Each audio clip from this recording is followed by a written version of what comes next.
Wow!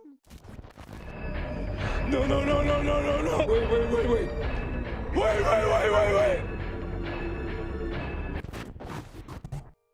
After leaving the Great Sky Island and making his way to Lookout Landing, Link can stumble upon an NPC named Mill. Millie. This person, in the Hyrule Castle Town ruins. She'll give Link a brief explanation of the Zonai shrines, wondering if they fell from the sky or popped out of the ground. Maybe they're a result of time travel. Or were the Zonai shrines hidden in the Silent Realm? Let's start with what we know. The shrines appeared just after the upheaval. There are shrines on the surface, in caves, and on some sky islands. Rauru tells us that long ago, he filled the shrines with light that purges evil. Completing a shrine in the present day rewards Link with a light of blessing, which heals some of the corruption inflicted on him by Ganondorf at the start of the game. If you start the Messages from an Ancient Era quest, you'll be sent to find some ancient Hylian stone tablets. When translated, they give us some more information about what happened in the past. From the 4th tablet titled A Pilgrimage of Light, we learn that Rauru and Sonia made the shrines to seal away the monsters who had been threatening Hyrule. This would lead us to assume they were made before Zelda arrived, and this can be confirmed as the order of the tablet translations seems to go from the earliest events to the latest, and it's not until the 6th tablet that Zelda is talked about, confirming that the shrines were indeed made before the arrival of Zelda. So we know the shrines existed in the past. We know they were absent in Breath of the Wild, but they appeared after the upheaval in Tears of the Kingdom. But where from? Did they fall from the sky? No. If we go back to the stone tablets, we can read mentions of the Temple of Time being raised up, but nothing about the shrines. If they were up there and fell, why are there no impact craters? To be fair though, we can see when parts of the Sky Islands fall that there are no impact craters. But how then do you explain the shrines located in caves? If the shrines fell from above, either they should have stayed on the surface or there should be a hole above those shrines from where they punched through the ground. There's also the gravel that surrounds every shrine. So would that mean the gravel was also suspended in the air? I doubt it, and if they did fall, then someone would have had to have seen it. Alright, but what about coming from underground? That could explain how you have shrines in caves. Also no, if the shrines pushed up, wouldn't they have mounds of dirt around them that was displaced from them emerging? Again, every shrine sits on a mound of perfectly laid gravel which has these concentric designs rigged into it. This wouldn't happen this evenly if the shrines pushed out of the ground.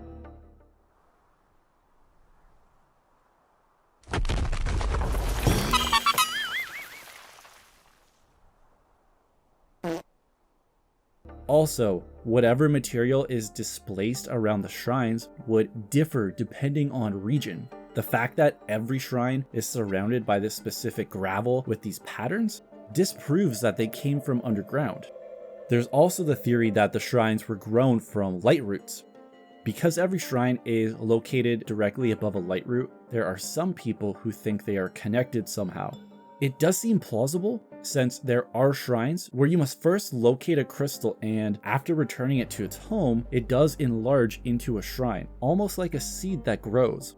The problem though, is that the ones that we do see grow, the gravel and the outer rings are already there. So where did those things come from?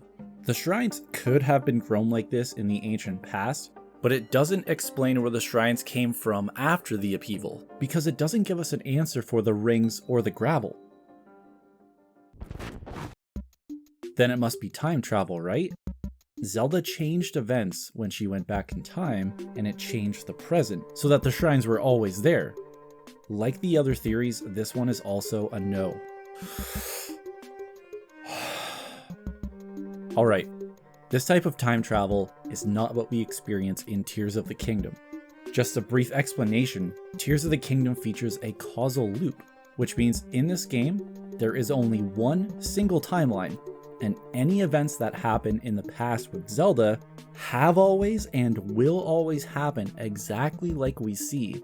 With causal loops, basically you have two main events that cause each other to happen, and there's no way to determine which came first. With Tears, these events are Ganondorf waking up and causing Zelda to go back in time, and Zelda in the past helping to seal Ganondorf. Ganondorf cannot be sealed unless Zelda is part of the fight, like we are shown in the memories.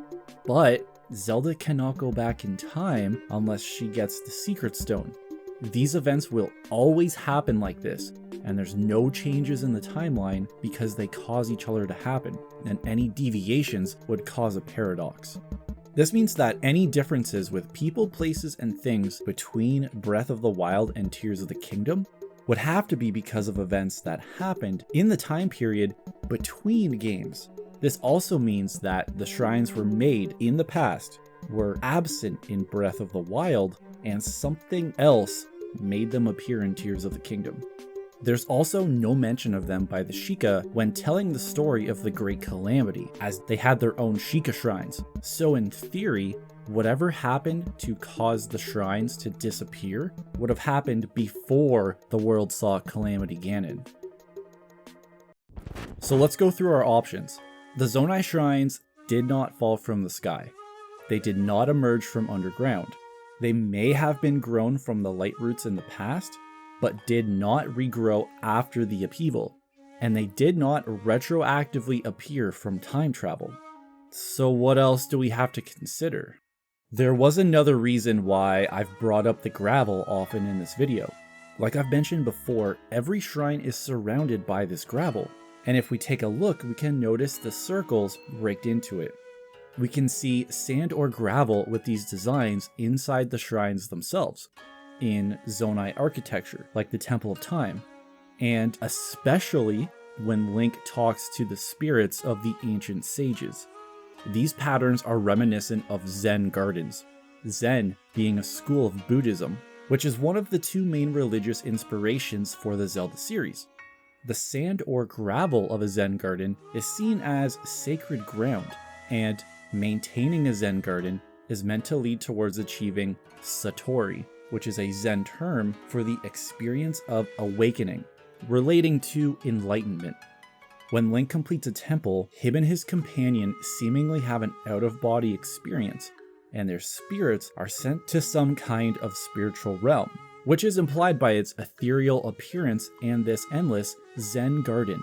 You could say this is a realm of Satori, or a realm of enlightenment, and it is here where these companions have their spiritual awakening as sages. A spiritual realm has been seen in the series before, the Silent Realm in Skyward Sword. During Link's journey, he is presented with challenges by the goddess Hylia to prove himself as her champion, and these trials take place in the Silent Realm. Fi tells us that it is a spirit world, and Hyrule Historia literally calls it a spiritual realm. Entering this place, Link has an out-of-body experience, similar to how it happens with Tears Link and his companions, and his spirit enters the realm. Link can only complete these trials by demonstrating his spiritual growth, or as I would put it, his spiritual awakening. Each time he completes a trial, he progresses towards this enlightenment, which he does achieve, symbolized by him obtaining the Triforce. It is for this reason that I believe that the Silent Realm in Skyward Sword is the exact same place we see in Tears of the Kingdom. One small hiccup with this, Fi tells Link only the goddess's chosen hero may enter the realm. Since every Link contains the spirit of the hero, Tears Link being able to enter checks out, since his spirit would be the same as the Link from Skyward Sword. We also know gods can enter because Hylia was the one who hid the Triforce there in the first place. And if the Zonai really are descended from the gods like Tears tells us, or are related in another way somehow, they could definitely be aware of the existence of the realm and maybe even be able to enter it, which could be why there is a striking resemblance between the Zonai and the Guardians. And because the sages are the chosen heroes of Rauru, and by extension the Zonai, that could be what allows their spirits to enter. So if these realms are the same, then what does that mean for the shrines? We know from Skyward Sword that things can be hidden in the Silent Realm. Completing a trial rewards Link with important tools he can use back in the physical world, like the Water Dragon scales, claw shots, and fire shield earrings. There's also dusk relics, which seem to originate from the Silent Realm and can be used to upgrade items, and also look like secret stones. Interesting. And then of course the Triforce itself was hidden there to keep it safe from demise until the day when the goddess's hero would need it. Going back to Tears of the Kingdom, after Rauru sacrifices himself and Ganondorf is sealed, Zelda asks the ancient sages to help Link when the time comes, and she even helps Minaru raise the Sky Islands in preparation.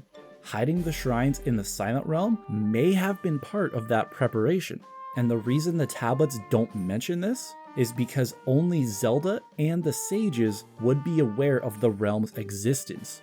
Plus, if the shrines moved between different realms, that would also explain why they seemingly appeared out of nowhere.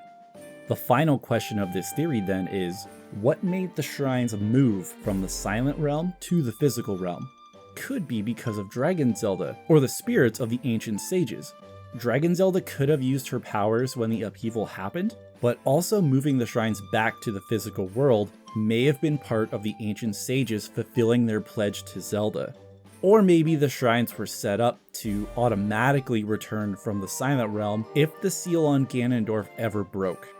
And just a last note, just like with my last theory, it's worth noting that Tears of the Kingdom takes heavy inspiration from Skyward Sword, so borrowing or connecting to the idea of the Silent Realm is very possible. In conclusion, to summarize my theory, the shrines cannot have fallen from the sky, cannot have emerged from underground, cannot be newly grown from light roots, or be the result of time travel.